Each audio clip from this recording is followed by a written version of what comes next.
এই যে প্রতিনিধি সভা যেখানে আপনারা সকলে একত্রিত হচ্ছেন এবং যে প্রাণবন্ত যে আপনাদের যে আকাঙ্ক্ষা, আপনাদের যে অভিপ্রায়টা আমি দেখছি এখানে, এটা আমাদেরকে বিপুলভাবে উৎসাহিত করে এবং সেটা একই সঙ্গে আমাদেরকে মনে করিয়ে দেয় আমাদের শহীদরা যাদের রক্তের উপর দাঁড়িয়ে আজকে আমরা কথা বলছি, তাদের স্মৃতি, তাদের প্রত্যেকটা মুহূর্ত, প্রত্যেকটি ঘটনা, সেই তাদের আত্মত্যাগের মধ্য দিয়ে একটা নতুন রাজনৈতিক জনগোষ্ঠীর যে উত্থান ঘটেছে, এটা আপনাদের তরুণদেরকে খুব ভালোভাবে বুঝতে হবে। আপনারা একটা নতুন রাজনৈতিক দলের স্বপ্ন দেখছেন এবং আপনাদের অভিনন্দন। অবশ্যই তরুণদের রাজনৈতিক দলের এই প্রক্রিয়া শুরু থেকে করবার কথা ছিল, এটা আমি বলেছি। আপনারা যারা আমার কথা শুনেছেন বিভিন্ন সময়, এখানে আক্তার আছেন, সার্জিস আছেন এবং তুষার আছেন, দেখেছেন, প্রথম থেকে বলেছি যে তরুণদের রাজনৈতিক দল করবার প্রক্রিয়াটা অবিলম্বে শুরু করা দরকার। কারণটা হচ্ছে এই, আমরা 5ই অগাস্টের পরে একটা নতুন ঐতিহাসিক পর্বে প্রবেশ করেছি।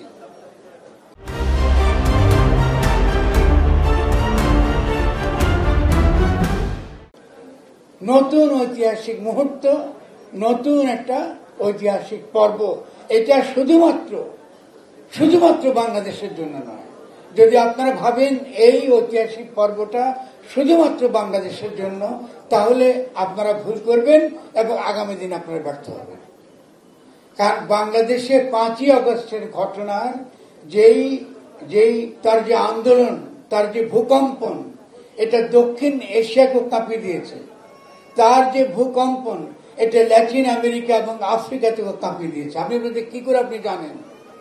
কারণ হলো, আজকে যদি আপনি ট্রাম্প এই যে জিতলো একটু আগে, এই কিছুদিন আগে মার্কিন যুক্তরাষ্ট্রে তার অভিষেক হলো, আবার তার আসার পরে তার যে কথাবার্তা, একটা কর্পোরেশনের পক্ষে, অল্প কিছু মিলিয়নারের পক্ষে যে নতুন দুনিয়া তারা তৈরি করছে সমস্ত পৃথিবী ব্যাপী, এটা যে পুরনো ব্রিটিশ কলোনিয়ালিজমের যে এটা একটা ধারাবাহিকতা, তার বিপরীতে যদি আপনারা আপনাদের বিপ্লবকে 5ই অগস্টকে বিচার করেন, আপনারা একটা অসাধারণ কাজ করেছেন। এটা বিশ্বের জনগণের কাছে একটা নতুন ধরনের বার্তা।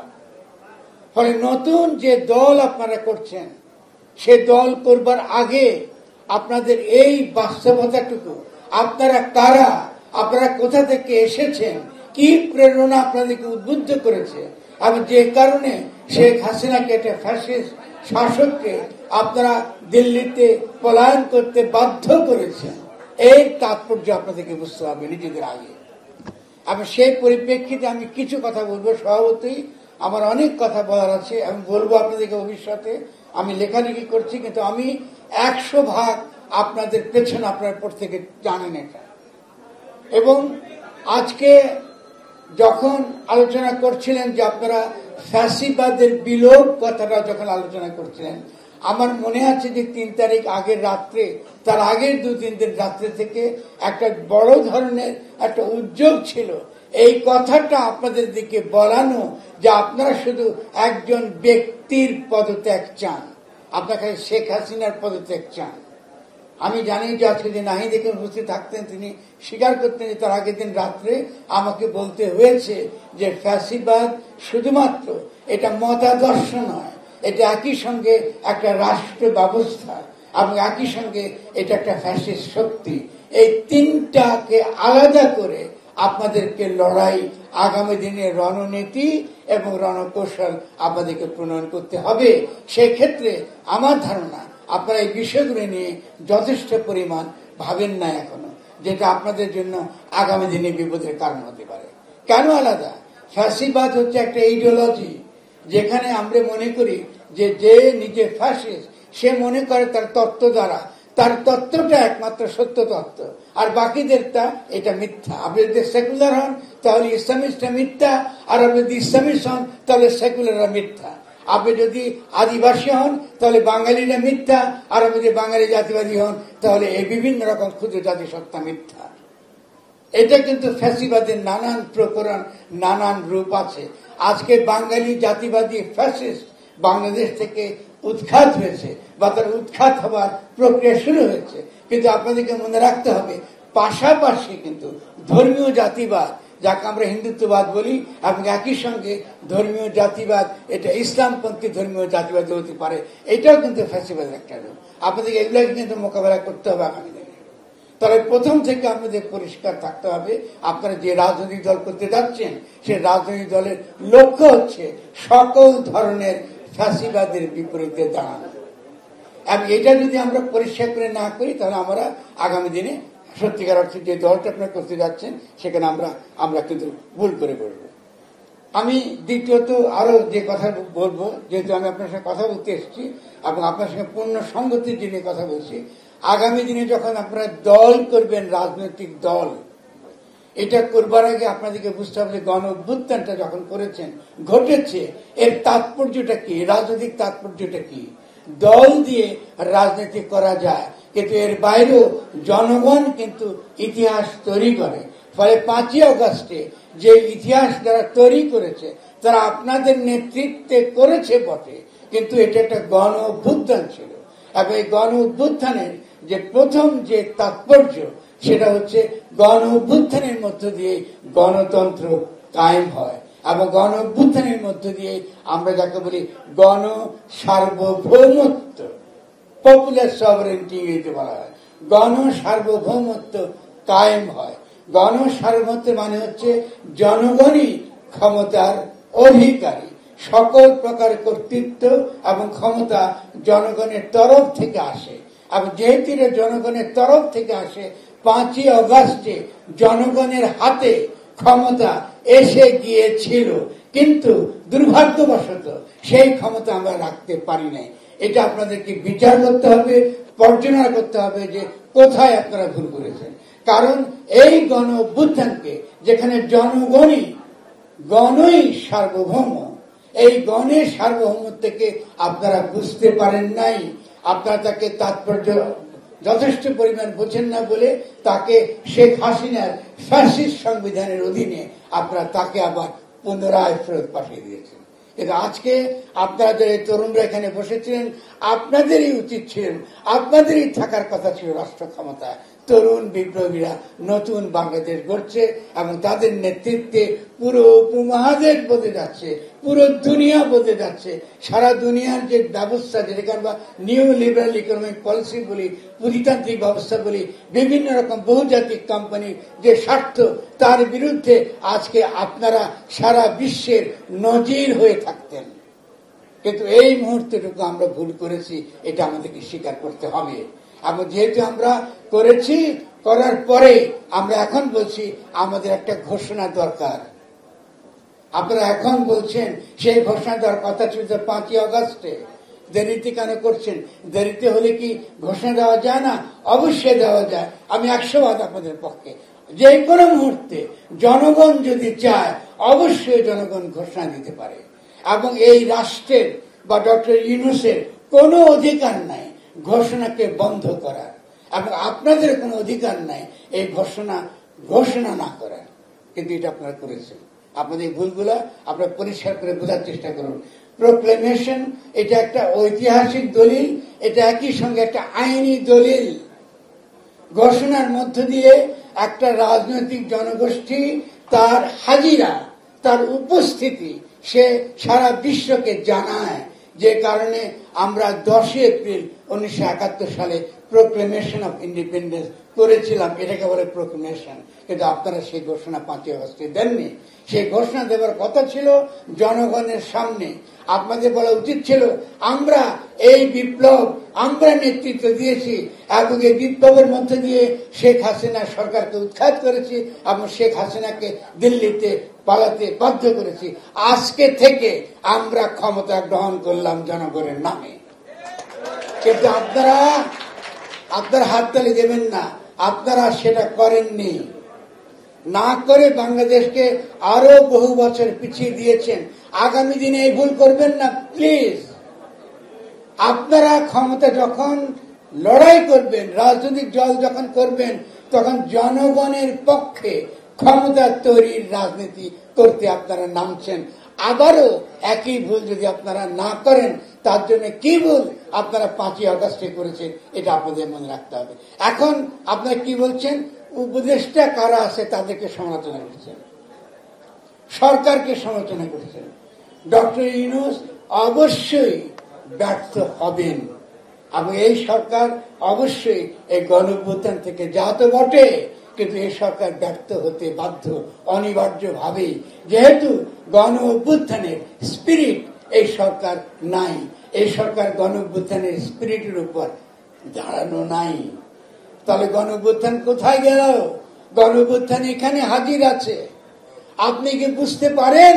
নিজের বুকে হাত দেন, হাত দিয়ে বুঝেন এই যে মা কেঁদে গেল, এই কান্না আপনার বুকে আছে কিনা। যদি এই কান্না আপনার বুকে থাকে তাহলে ক্ষমতা কাকে বলে এটা আপনাকে বুঝতে হবে।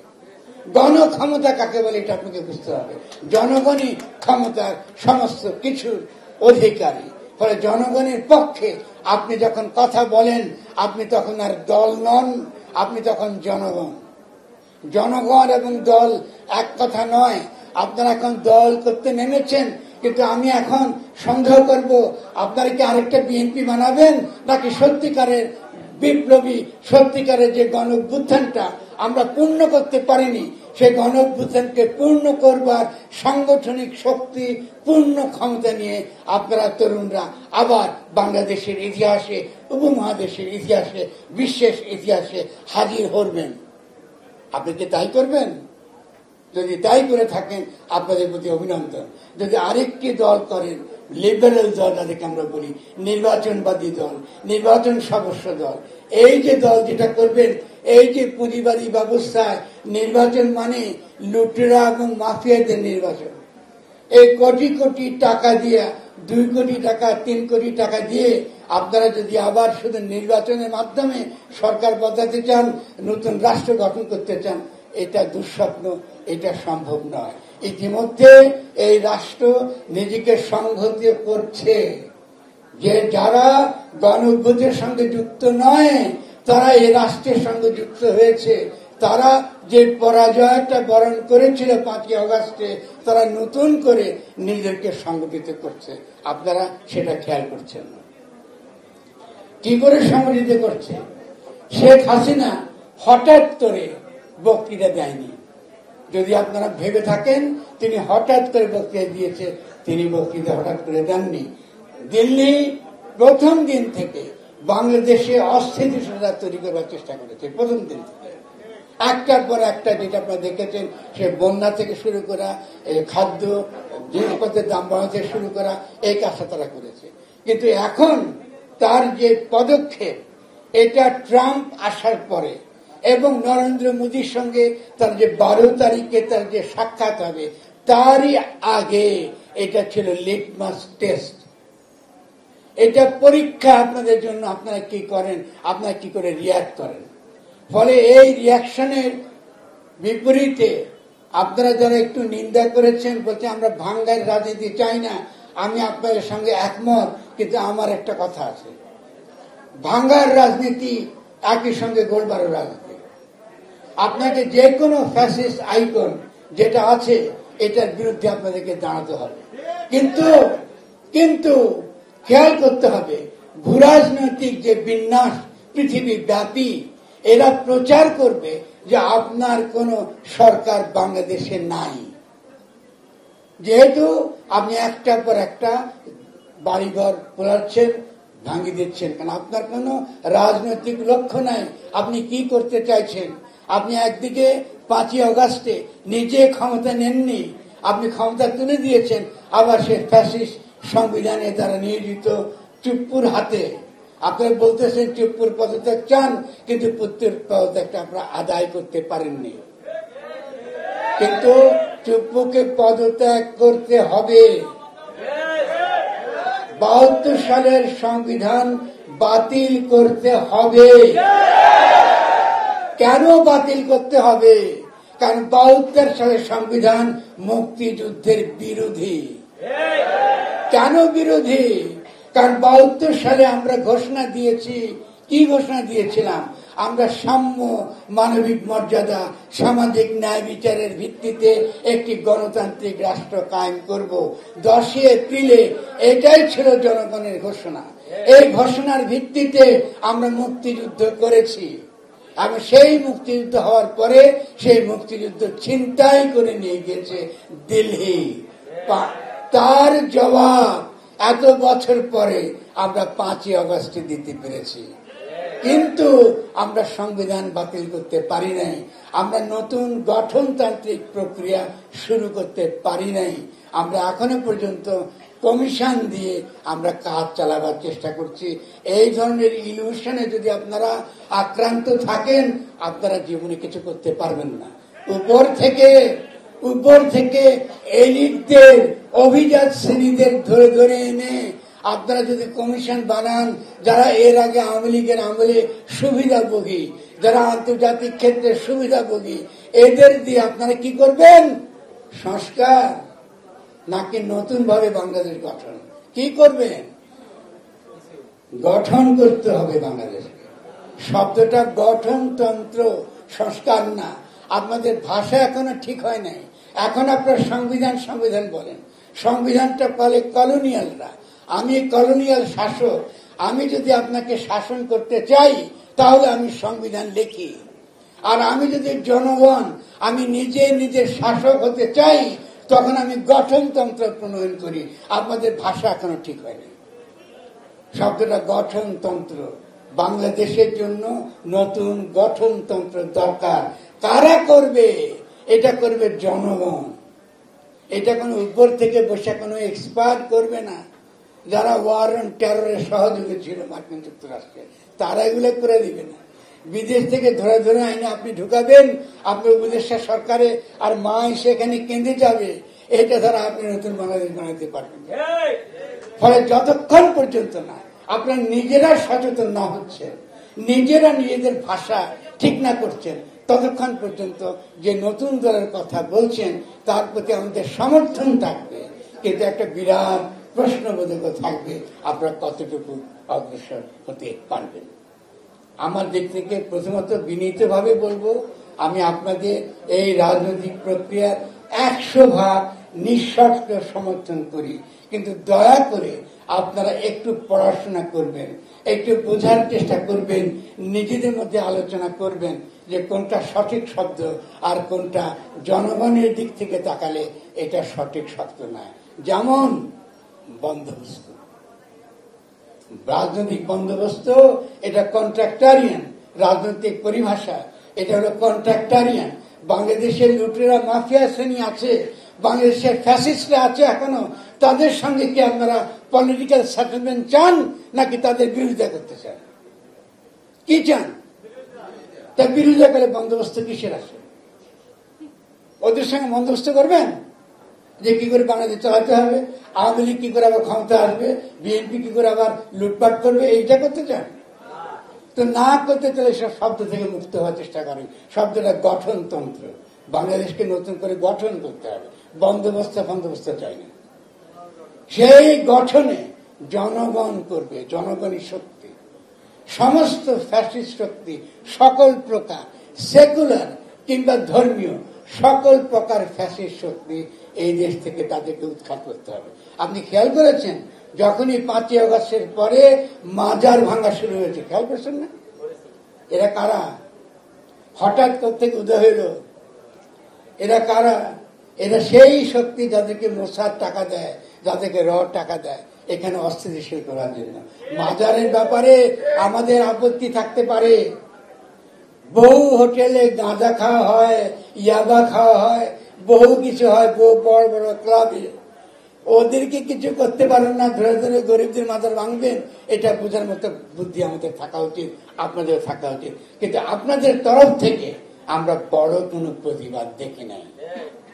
এবং দুর্ভাগ্য যে এদেশে 5ই আগস্টের পরে যারা এদেশের সনাতন ধর্মাবলম্বী, তাদের নাগরিক এবং মানবিক অধিকার তাদের চাইবার অধিকার আছে। কিন্তু তারা যখন তাদের অধিকার চাওয়া শুরু করেছেন, ঠিক আগের মতোই টুপিওয়ালা লোক দেখলে যেমন তাকে জঙ্গি বলতাম, ওদেরকে দেখে আমরা জঙ্গি বলা শুরু করেছি। এটা কি ঠিক কাজ হয়েছে? তাদেরকে ধরে ধরে বলছি তারা সব দিল্লির এজেন্ট, আপনাদেরকে বলা হয়েছে কিন্তু বিদেশি এজেন্ট, আপনারা ইসলামী জঙ্গি। এই যে ভাষা থেকে আপনারা মুক্ত হন নাই, যে যাকে তাকে ট্যাগ দেওয়া। কিন্তু 5ই আগস্টের পরে রাষ্ট্রদ্রোহিতার মামলা কি করে হতে পারে?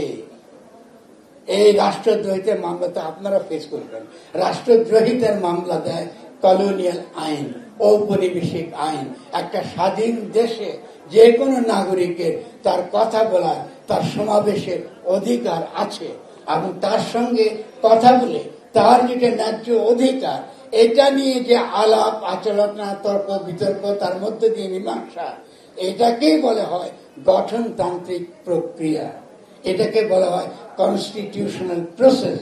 ফলে এটা আপনাদেরকে বুঝতে হবে। যখনই আপনারা এই ব্যাপারগুলোতে পরিষ্কার থাকবেন না, তখন দিল্লির বিরুদ্ধে যত বড় বড় কথা বলেন কোনো কাজ হবে না। সমাজ বিভক্ত থাকবে বিভিন্ন রকম গ্রুপে। এটাকে মেটাবার কি পথ? একটা মাত্র পথ, আলাপ আলোচনা করা এবং কাউকে ট্যাগ না দেওয়া আননেসেসারি। আগে তার চিন্তা সম্পর্কে পরিষ্কার হওয়া দরকার। সে কি চায়? সে কি জনগণকে ক্ষমতায়িত করতে চায়, নাকি সে রাষ্ট্রকে ক্ষমতা করতে চায়? রাষ্ট্রদ্রোহিতা মানে রাষ্ট্রকে রক্ষা করবার, এই যে তথাকথিত আমলাদের রক্ষা করবার, তথাকথিত পুলিশদের আইন, ব্রিটিশ আইন রক্ষা করবার, এইসব ভাষা থেকে আপনাদেরকে মুক্ত হতে হবে। সেজন্য যখন আমরা বলি যে গণ সার্বভৌমত্ব, দয়া করে কথাটা মুখস্থ রাখেন। একটু কঠিন লাগে, কারণ ভালো বাংলা আমরা এখনো পাইনি। গণ সার্বভৌমত্ব, জনগণই সার্বভৌম, রাষ্ট্র সার্বভৌম নয়। রাষ্ট্র সার্বভৌম নয়। বাংলাদেশে মনে রাখবেন, এর আগেও একটা তর্ক হয়েছিল, পার্লামেন্ট সভারেন নাকি সভারেন না, সেটা এর আগে হয়েছিল। এবং ইদানিং কালে হয়েছে যে ইমপিচ করতে পারে কিনা পার্লামেন্ট আপনার বিচারপতিদের। ফলে পার্লামেন্ট সভারেন না, একমাত্র সার্বভৌম হচ্ছে জনগণ। ফলে আপনারা যে দল করতে চাইছেন, সে দল হতে হবে জনগণের দল।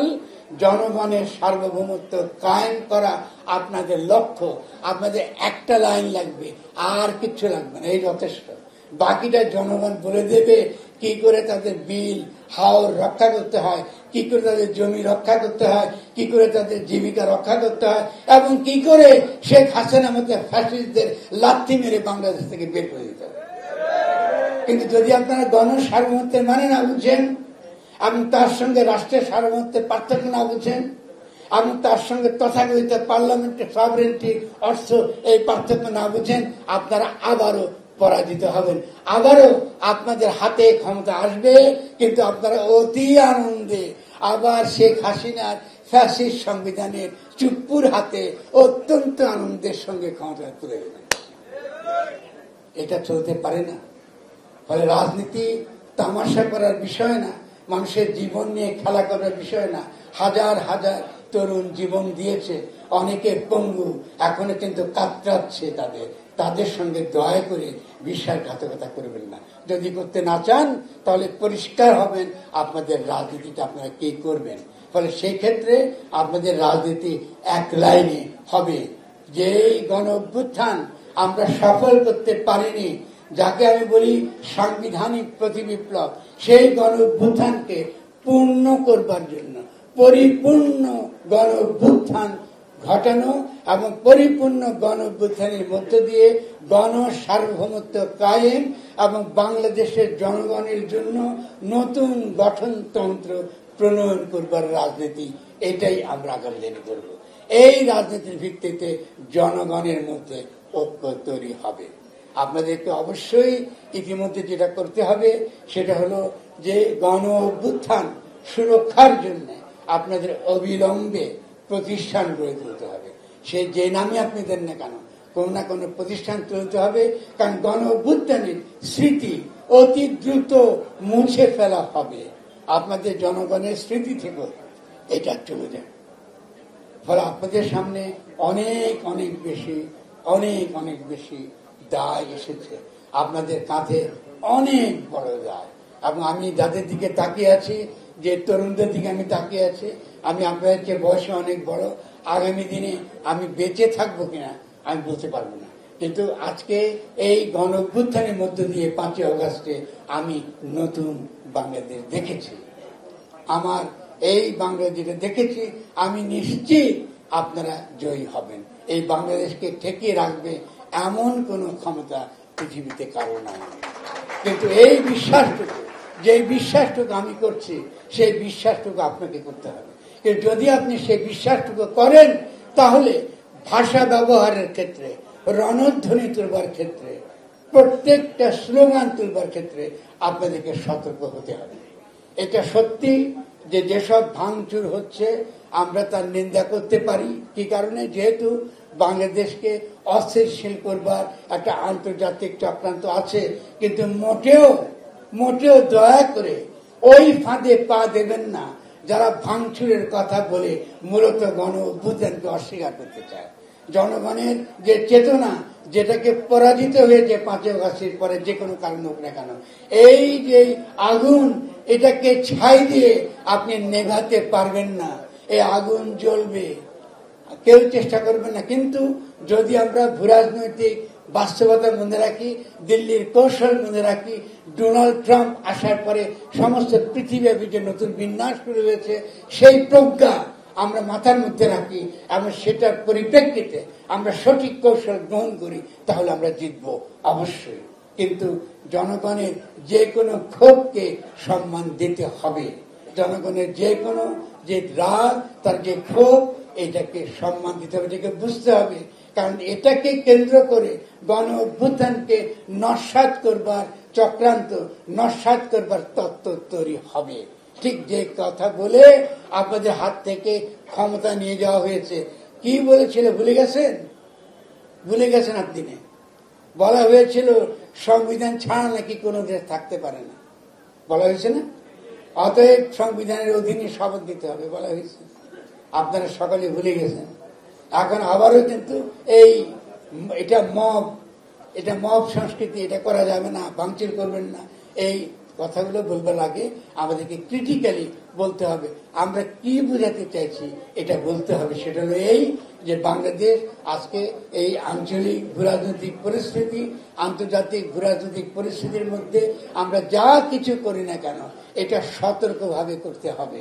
কিন্তু জনগণের যে কোনো ক্ষোভ বিক্ষোভকে হঠাৎ করে নিন্দা করবেন না।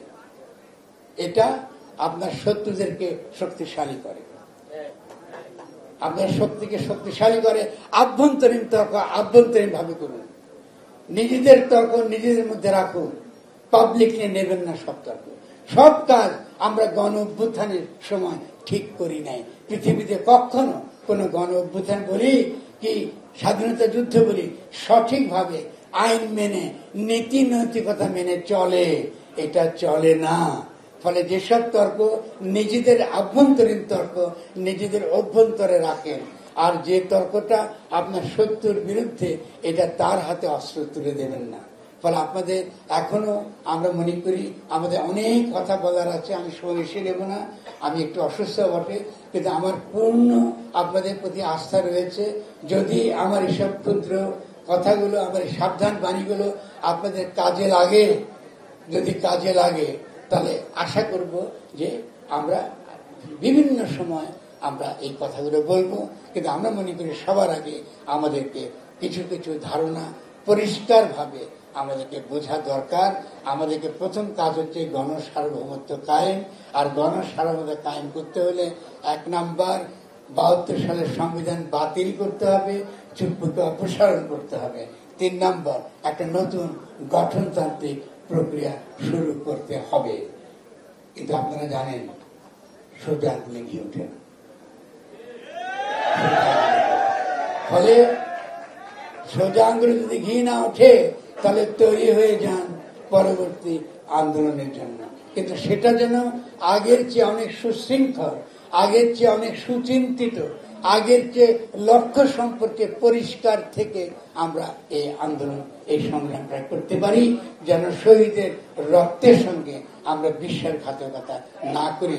মায়ের যে হাহাকার আমরা আজকে শুনলাম, সেই হাহাকারটুকু যেন আমাদের বুকে থাকে এবং যেন নিজেকে প্রতিদিন বলি, আমাকে নতুন করে বুঝতে হবে, আমাকে প্রত্যেকটা পদক্ষেপ, প্রত্যেকটা স্লোগান, প্রত্যেকটা রণধ্বনি আমি যা কিছু দিই না কেন তা চিন্তা করে ভেবে সকলের সঙ্গে আলাপ আলোচনা করে আমাদেরকে সামনে এগোতে হবে।